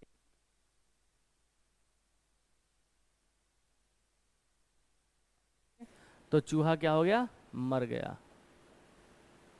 क्या हो गया, मर गया, मतलब डाई कर गया। डी वाई ई होता ना, क्या होता है spelling, D I E, D I E. ठीक है, यहां तक तो ठीक था, क्योंकि उनको पता था असिस्टेंट तो वायरुलेंट है ही है, मारेगा ही। अब उन्होंने क्या किया कि इस स्ट्रेन को क्या किया, पता है, हीट किल्ड कर दिया। अच्छा, हीट किल्ड किया होगा तो हुआ क्या होगा, समझो पहले मेरी बात। तुमने अभी देखा कि ये डीएनए था, डीएनए के बाद हाइड्रोजन बॉन्ड थे, याद है। तो जो हीट करते हैं तो डीएनए टूट जाता है, सॉरी ये क्या नाम, हाइड्रोजन बॉन्ड टूट जाता है और डीएनए अलग अलग हो जाएगा। ठीक है, अब समझो मेरी बात, हीट कर दिया।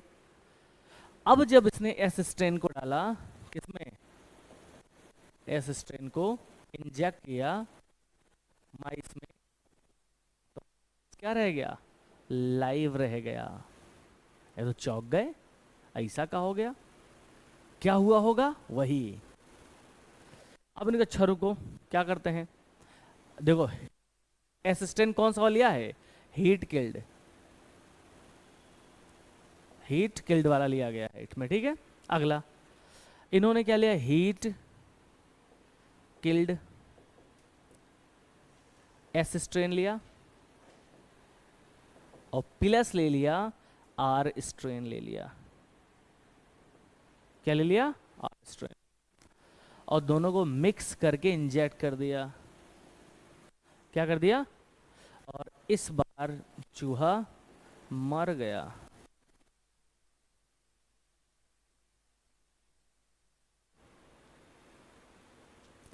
इनका दिमाग सनक गया। क्या सनक गया कि यार अभी जब आर को हम अकेले डाल रहे थे तब तो मैं ही मर रहा था, लेकिन जब हमने एस को डाला हीट गेल तब तो ये चेंज हो गया। इन्होंने क्या दिमाग कैलकुलेशन क्या लगाया कि जो आर स्ट्रेन था, स्ट्रेन सुनते रहना इस चीज को बताने, आर स्ट्रेन चेंज हो गया किसमें, किसमें, एस स्ट्रेन। नहीं ये चेंज हुआ है, अभी सुनो, ये चेंज हुआ, लेकिन ट्रांसफॉर्म कहां से हुआ है, एस से आर में। भैया एस से आर में गया तभी तो वो चेंज हुआ, तो ट्रांसफॉर्म कहां से हुआ है, ट्रांसफॉर्म। दोनों बातें हैं इसमें, दो बातें हैं, क्या, एस से आर में गया, आर में जैसे गया तो आर चेंज हो गया एस में, नहीं समझे। जैसे हमने कहा कि तुम दोनों लोग हो, ठीक है, तुम मर गए, ठीक है, तुम्हारी आत्मा आ गई, तुम्हारी आत्मा इनके अंदर गई, ठीक है, और जैसे इनके अंदर गई हमें लगने लगा कि प्रतीक हैं ये, तो मतलब ये किस में चेंज हो गए, प्रतीक में। ट्रांसफर कहां से हुआ, तुम्हारे से। तो याद रखना, ट्रांसफॉर्म कहां से हुआ, तो सीधे सीधे सॉरी हाँ वही से, ट्रांसफॉर्म कहां से हुआ तो बताओगे एस से आर में हुआ, जिसकी वजह से आर चेंज हो गया एस में। एनसीईआरटी पढ़ोगे क्लियर तुम्हें समझ में आ जाएगा, इसको बना लो इसको।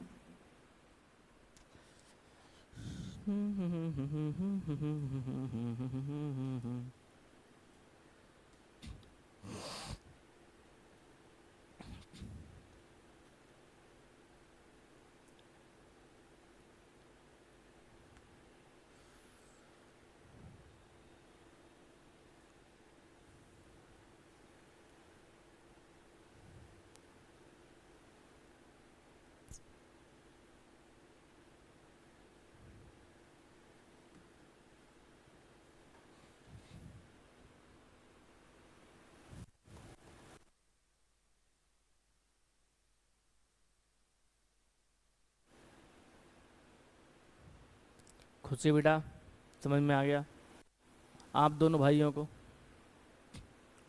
पक्का?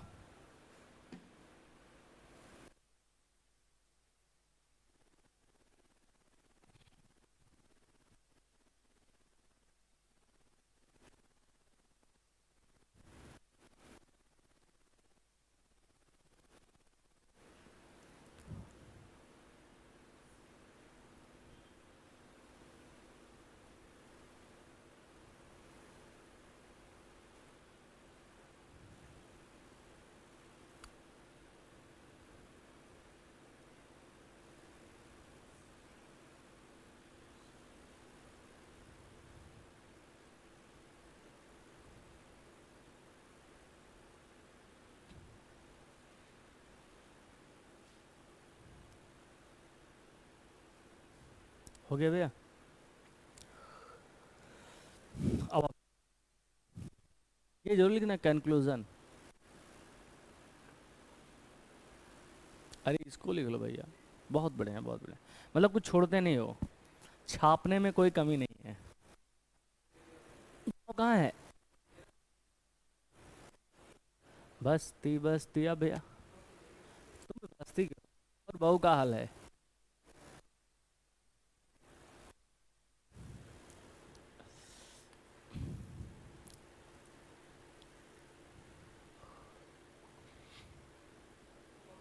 हो गया? अब आप हेडिंग डालिए, लिखो biochemical, biochemical characterization of transforming principle.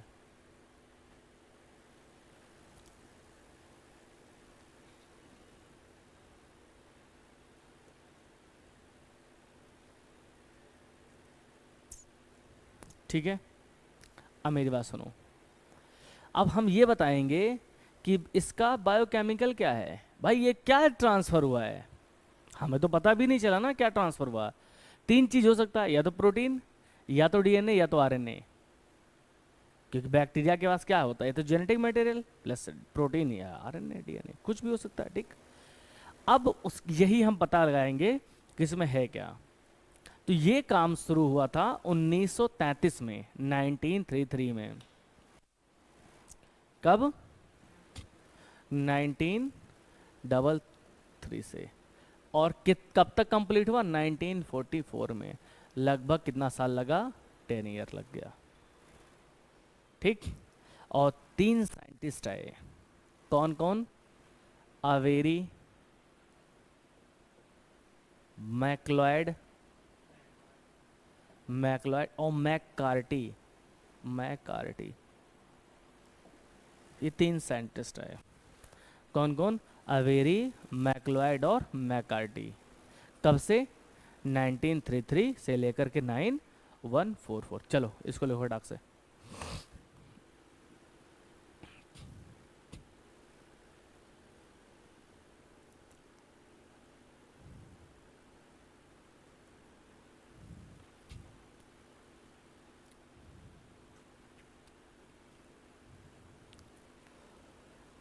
ठीक है, इन्होंने क्या किया? ग्रिफिथ के एक्सपेरिमेंट को आगे बढ़ाया। क्या किया? ग्रिफिथ के एक्सपेरिमेंट को आगे बढ़ाया। क्या किया? उन्होंने देखा कि ये जो बैक्टीरिया लिया गया होगा, इस बैक्टीरिया में तीन चीज उन्होंने लिया। एक तो डीएनए निकाला, एक आरएनए निकाला, और एक प्रोटीन। सुनो, अब इन्होंने देखा यार ये बताओ, जैसे मान लो हम चार लोग हैं यहाँ पे, एक दो तीन चार, मैं भी इंक्लूडिंग मैं, ठीक है मैं भी हूँ। ठीक, हमने कहा कि एक सामान मैंने रखा, मतलब पेन रखा, ये पेन चोरी हो गई। कौन लिया? इन पांचों लोग में से कोई लिया। कैसे पता लगाएंगे? कैसे पता लगाएंगे?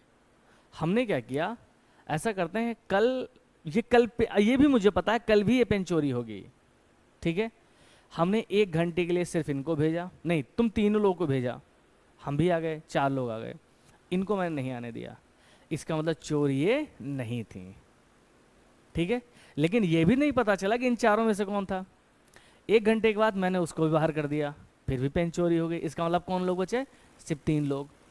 ठीक है, अब हमने क्या, हम भी आगे हो गए, हम बाहर हो गए, अभी भी पेन चोरी हो गई। अब कौन कौन हो सकता है? या तो तुम या तो तुम। अब हमने क्या, तुमको बाहर कर दिया, तब भी ये काम हुआ, इसका मतलब चोर कौन था? ये था चोर। ठीक है, बात समझ आ गई ना? तो ऐसे ही होगा। अब इसमें क्या होगा, हम पहले डीएनए को खत्म कर देंगे। कैसे खत्म करेंगे? एक एंजाइम से जिसका नाम डीएनएज है। ठीक है, तब भी ये प्रोसेस होगी, ये मैं तुम्हें कल पढ़ाऊंगा, आज मैं तुम्हें एक समरी दे दे रहा हूँ, उसको मैं कल लिखाऊंगा, बिल्कुल लिखने की जरूरत नहीं है। हमने आरएनएज डाला, आरएनए खत्म हो गया, तब भी ट्रांसफार्मिंग हो रही है। नहीं सॉरी, पहले हम यहाँ से स्टार्ट करेंगे, प्रोटीन से स्टार्ट करेंगे। प्रोटीनेज डाला तो ये हो रही है, इसको डाले तब भी हो रही है, लेकिन जैसे हमने डीएनए में डाला डीएनएज, ये प्रोसेस रुक गई। इसका मतलब DNA act as the genetic material. ठीक है, लेकिन अभी भी ये प्रूफ नहीं हो पाया था कि डीएनए ही है। इसके बाद भी एक साइंटिस्ट आएंगे जिसका नाम है हर्से एंड चेस।